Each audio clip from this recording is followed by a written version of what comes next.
So ఒక question I want to ask you. ఏమి అనుకోనంటే, if it is okay, yeah మేము ఇలా భయపడితే ఎలా? భయపెట్టడం అంటే ఇట్స్ అంటే నీకు బహుశా ఇది అడిగితే కొంచెం కష్టం కలుగుతుందా అని బాధగా ఉంది నాకు. అడగాల. లేదు లేదు అడగండి. సో అమ్మ ఒంట్లో బాగాలేనప్పుడు ఎలా కోప్ అయ్యావు? తెలీదు, పరిస్థితులు అంతే. When you're in a situation ఇంకా you do whatever is necessary అంతే. ఇప్పుడు అంతే. ఇప్పుడు అమ్మ లేదు, ఎలా కోప్ అవుతున్నా అంటే నా దగ్గర సమాధానం లేదు. When you're put in one situation, ఒక సిచ్యువేషన్లో మనం ఉన్నప్పుడు ఏం చేస్తాం, దాంట్లో బతకడమే నేర్చుకోవాలి. అదే చేస్తున్నా అంతే. సో హ్యూజ్ లాస్ కదా, ఎస్పెషలీ అంత మంచి చెడు డ్రెస్సింగ్ సెలబ్రేటింగ్ అన్నిటికీ అమ్మే వెంటుండి Everywhere, చెప్పే yeah. ఆ పరిస్థితి నుంచి నాకు తెలుసుకున్నప్పుడు అడగాల వద్దా అనుకున్నాను. తల్లి సారీ. నో తలుచుకోగానే ఇలా కంట్లో నీళ్ళు వస్తుంది ఎందుకో నాకు తెలియదమ్మా, అమ్మ నాకు రాలేదా? ఎందుకంటే అమ్మ ఈజ్ లైక్ దట్. అమ్మ అంటే అమ్మ. పాపం చాలా కష్టపడింది నాకు అదే. But I'm so happy. నేను మా అమ్మకి she always wanted me to do one MBA. She wanted me to have a good educational background and then step in to films or do whatever I want, because ఒక backup ఉంటుంది కదా. అవును అవును, it's important part of you. It is. అందుకనే అమ్మ, ఎందుకంటే ఇది నేను బాగా 1-2 సార్లు ఆలోచించి నాకు తెలిసాక ఐ సెడ్ డెఫినెట్గా నువ్వు ఇంత బోల్డ్గా కోప్ అయ్యి చెప్తున్నావు అంటే డెఫినెట్లీ లేదు. తన పడ్డ కష్టం వల్లే నాకు బాధ అవుతుంది, కానీ తను లేదంటే ఇంకా that was her only way out. నీకు ఇంకా సిబ్లింగ్స్ ఉన్నారా? You're the only daughter. only child. So నువ్వు నాన్న, ఇప్పుడు నాన్న నువ్వే చూసుకోవాలి. సో బేసికలీ నేను నాన్న ఏమనుకున్నామంటే, నువ్వు నన్ను చూసుకోకు, నేను చూసుకోను, నువ్వు చూసుకొని నన్ను నేను చూసుకుంటా. That is the best thing that we're doing for each other. ఆయనకి లేని ప్రెషర్ ఇప్పుడు, అమ్మేనా నాన్నేనా మొత్తం నువ్వే చూసుకోవాలంటే ఎవరి వల్ల కాదు. ఇప్పుడు ఆయన కూడా he's coping with the loss. ఇప్పుడు అట్ ద సేమ్ టైం నేను ఇంకా పిల్లనే కదా ఆయనకి. He's 60, I'm just 25. How will I take care of a 60-year-old? Like నాకు ఆ యాడెడ్ రెస్పాన్సిబిలిటీ కానీ అది నాకు ప్రెషర్లానే ఉంటుంది కదా. నేను ఇప్పుడు నా వర్క్ మీద కాన్సన్ట్రేట్ చేయాలా, లేకపోతే నాన్నేం చేస్తున్నారు, నాన్నలా ఉన్నారు, ఇంట్లో అన్నీ ఓకేనా, how can I think of so many things. Correct. So we both sat, we discussed, you take care of yourself. నీకెవరు చెప్పాల్సిన అవసరం లేదు, నాకెవరు చెప్పాల్సిన అవసరం లేదు. The best help that we're doing for each other is you take care of yourself, I'll take care of myself. Then we both will be good. Fine. Yeah, that's what we discussed. ఈ success చూసి dad must be very proud. Very proud. Mom also saw. అమ్మ చూసారా? Writer Padmabhushan వరకు ఉన్నారు. Yeah, ఫెబ్లో writer Padmabhushan release అయింది, మేలో she passed away last year. ఎలా ప్రెసిపిటేట్ అయిందమ్మా హెల్త్ అంటే? I know she was battling an illness. Yeah, it was out of nowhere cancer. తెలియడమే లాస్ట్ స్టేజ్లో తెలిసింది. There is nothing that we could do. And సడన్గా అది బ్రెయిన్ స్ప్రెడ్ అయింది and within 12 days. Yeah, అంటే we didn't see that coming. నాకు ఒక surgery అయింది, లిగమెంట్ టేర్ అని మీకు చెప్పాను కదా, స్కూల్ ఇంజరీ. అది అగ్రివేట్ అయ్యి 10 years తర్వాత నాకు ఇప్పుడు ఎఫెక్ట్ చూపించింది. So I underwent a small ligament surgery in my left knee. So she was there, she was taking care of me very well. నన్ను ఎత్తేది లిటరలీ. 2-3 months తర్వాత అమ్మకు ఒక చిన్న సర్జరీ అయింది. షీ హ్యాడ్ అ గాల్ బ్లాడర్లో ఆ స్టోన్ ఉంది. That is a very small procedure అండి. If you get rid of it she'll be fine. అది కూడా అయిపోయింది. అది అయిన ఫ్యూ మంత్స్కి ఇంకా she had some issues, stomach related, gastric related issues ఉన్నాయి. ఏమైంది, ఎందుకేంది, సర్జరీ అయిపోయి 2 నెలలు అవుతుంది కదా, ఎందుకు, why is it not like తగ్గట్లేదు ఎందుకు అని వెళ్ళి maybe post surgery signs whatever ఉండొచ్చు, రిపర్కషన్స్ ఉండొచ్చు అనుకున్నాము. But when we got it check they told it's cancer stage 4, stomach cancer. Shock కదా. నెవర్ సా ఇట్ కమింగ్ అక్క, నెవర్ సా ఇట్ కమింగ్. అంతకు ముందు కూడా ఏదో MRI CT స్కాన్ ఏదో చేశారు, దాంట్లో ఏదో జస్ట్ లంప్ లాగా ఉందండి, నథింగ్ క్యాన్సరస్ అన్నారు. When they said nothing cancerous, నా మైండ్లో ఫిక్స్ అయిపోయింది, అమ్మాయ క్యాన్సర్ అయితే కాదురా భగవంతుడా అని చెప్పి నేను daddy we kind of celebrated also, whatever lump whatever you can get rid of it అని. When they did the PET scan it was spread everywhere and they told it's cancer. So it was already నా మైండ్లో feed అయిపోయింది cancer కాదు అని. Cancer కాదు అనే స్పేస్లో నేను ఉన్నప్పుడు సడన్గా స్టేజ్ 4 మన చేయి దాటిపోయిందంటే ఐ కుడెంట్ టేక్ ఇట్. కష్టం తల్లి.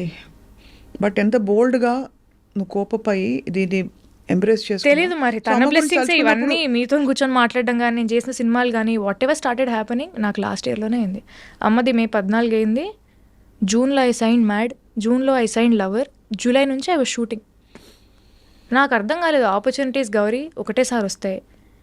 నేను భయపడుతూ నేను బయటికి వెళ్ళలేను, నేను యాక్టింగ్ చేయలేను, నాకు భయం వేస్తుంది, నా జీవితం ఏంటి అని ఆలోచించుకుంటూ కూర్చుంటే ఇక్కడే అయిపోతుంది. అండ్ నువ్వు ఆలోచించుకుని ఆగితే అక్కడ ఏమి జరిగేది ఏమి ఉండదు కదా.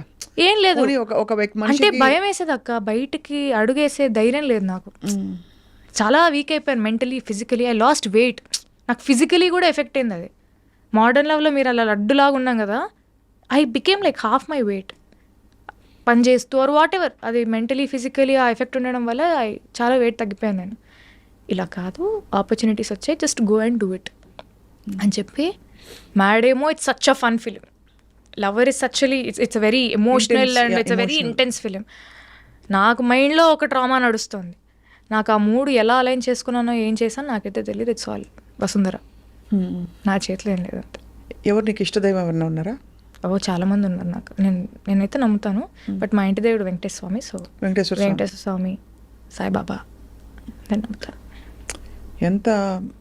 ఎంత కష్టం నుంచి బయటకు వచ్చి బ్యూటిఫుల్గా ఇండిపెండెంట్గా, కానీ ఒకటి తప్పకుండా అనక మానలేను, ఇంత ఇండిపెండెంట్ థింకింగ్ అమ్మాయిని ఇండస్ట్రీ అర్థం చేసుకుంటుందా?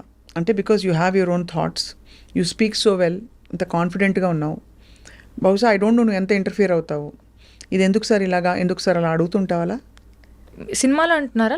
సినిమాలో నాకు డెఫినెట్ ఐమ్ వెరీ ఇంక్విజిటివ్. ఏదున్నా కూడా నేను ఖచ్చితంగా క్వశ్చన్స్ అయితే అడుగుతాను. ఇది ఎందుకు ఇలా ఉంది, అది ఎందుకు ఇలా ఉంది. ఆఫెన్స్ తీసుకుంటారు కదా, అందుకే అడిగే విధానంలో అడుగుతాను. అంటే ఒక జెన్యూన్ డౌట్, మన సినిమా బెటర్మెంట్ గురించే నాకు ఏదైనా డౌట్ వచ్చినప్పుడు, నాకు ఇంతవరకు నేను పనిచేసిన వాళ్ళందరూ they were very kind enough to explain. Especially Tamil అయితే ఇంకా భాష కూడా రాదు కాబట్టి, నేను స్పైరల్ బై నేను బుక్ ఇలా పెట్టుకొని ప్రతి దానికి పక్కన అర్థం రాసుకొని, ఈ ఎమోషన్ ఇలా ఇవ్వమంటున్నారని చెప్పి I to ask all the questions అని వాళ్ళు చెప్పినన్ని నేను నోట్ చేసుకునేదాన్ని. అడిగితే ఇట్స్ మై జాబ్ కదక్క, వాళ్ళకి ఏం కావాలో చేయడమే, అది నాకు వచ్చింది నేను చేస్తాను, మీరు తీసుకోండి అనే స్టేజ్లో కూడా నేను లేను. ఎవరు కూడా అలా చేయరు నాకు తెలిసి actors. Correct. I'm a directors actor and I will give what ever they want. అలా ఇవ్వాలంటే first I should know what they want. So I need to have that discussion and then I can give. ఈ మిగతా మీ friends అందరూ చూసి నీ success and especially కొత్త ఇండస్ట్రీకి వెళ్ళిపోయి కొత్త భాష నేర్చుకుని అక్కడ you are now celebrated as a heroine. How do they make so fun, like చాలా ఫన్ చేస్తారు. అంటే ఏంటి, I keep posting stories at that time in Chennai, I'm having filter coffee, Kapaleeshwaran గుడికి వెళ్ళాను, అది దాన్ని పెడుతుంటే తమిళ అమ్మాయి అయిపోయావే అంతే. నాకు మామూలు ఫ్యాన్స్ కూడా, పీపుల్ లైక్ ఫాలోవర్స్ అందరు కూడా దే కీప్ సెండింగ్ మెసేజెస్. ఏంటండి మీరు తమిళ అమ్మాయి అయిపోయారు, తెలుగుకి రారా, తెలుగులో సినిమాలు చేయరా, చెన్నైలో సెటిల్ అయిపోయారా, చెన్నైకి వెళ్ళిపోయారా, హైదరాబాద్లో లేరా? లేదండి వస్తున్నారు. So everybody is very supportive, all the friends are happy. లవర్లో అక్కడ స్క్రీనింగ్ తమిళనాడులో కూడా అయినప్పుడు all of them from Hyderabad they came for the premiere. అంటే నాకంటూ ఒక సైన్యం ఉంది, నా బలగం. So they came. డాడ్ కూడా చాలా very happy, very happy seeing everything. ఈ వ్యావహారిక విషయాలు ఉంటాయి కదా, రెమ్యూనరేషన్ అడగాలి. ఇప్పుడు నేను సపోజ్ ఒక ఫస్ట్ సినిమా చేసినప్పుడు ఏం అడగరు ఎవరు, రెండో సినిమా మూడో సినిమాకి you know that your sought after, కొంచెం ఐఎమ్ ఆల్సో హీరోయిన్ అని ఒక ఫీలింగ్ వస్తుంది. ఎలా డిసైడ్ చేసుకుంటావు? అంటే ఎంత అడగాలి రెమ్యూనరేషన్, అడగచ్చా అడగకూడదా, డిమాండ్ చేయొచ్చా, నా టర్మ్స్ ఇవి, నాకు క్యారవాన్ ఇవ్వాలి, లేదంటే నాకు ఇలాంటి అకామిడేషన్ ఇవ్వాలి, ఇలాంటివి అడుగుతావా? Or you're very easy going? I'm a little easy going అక్క. అంటే మనం అడగకుండానే వాళ్ళు ఇస్తున్నారంటే వీ డిజర్వ్ దట్ కదా. అంటే మరీ ఫస్ట్ సినిమా నుంచే నాకు అది కావాలి ఇది కావాలి. మెయిల్ అనే సినిమాకి it was we did it in very INDI style. Covid టైంలో పర్మిషన్స్ తీసుకొని ఒక 40 మంది వెళ్ళిపోయాం అంతే. జస్ట్ 30 to 40 పీపుల్ క్రూ అంతే. We were all staying in a government boys hostel. అందరూ మెన్, నేను, నా హెయిర్ స్టైలిస్ట్ ఒక అమ్మాయి ఉండేది హెల్ప్కి ఏదైనా అవుట్ఫిట్ కానీ. I was very comfortable, I had no complaints. First తింటున్నప్పుడు పురుగులు వచ్చి పడేవి, అంటే ఊరు కదా, ఎక్కడో మారుమూల లోపలికి ఊరు. I to enjoy that process. అంటే ఆ ఎక్స్పీరియన్సెస్ అన్నీ కూడా మేలో ఆ క్యారెక్టర్ లాగా నాకు ఉండడానికి అవి హెల్ప్ చేసాయి. లైక్ ఆ బాడీ లాంగ్వేజ్ కానీ, వాళ్ళు ఎలా కూర్చొని తింటారు, వాళ్ళు ఎలా నిలబడతారు, ఎలా మాట్లాడతారు. అమ్మాయిలు మామూలుగా ఇలా ఉండరు, కొంచెం they are little like easy going. Like కొంచెం ఆ బాడీ లాంగ్వేజ్లోనే తెలుస్తుంది, ఓకే తినని గెలితే ఇచ్చి పడేస్తుంది అన్నట్టు ఉంటారు వాళ్ళ యాటిట్యూడ్ కొంతమంది, నాకు చూపించిన వాళ్ళు. So all those things helped.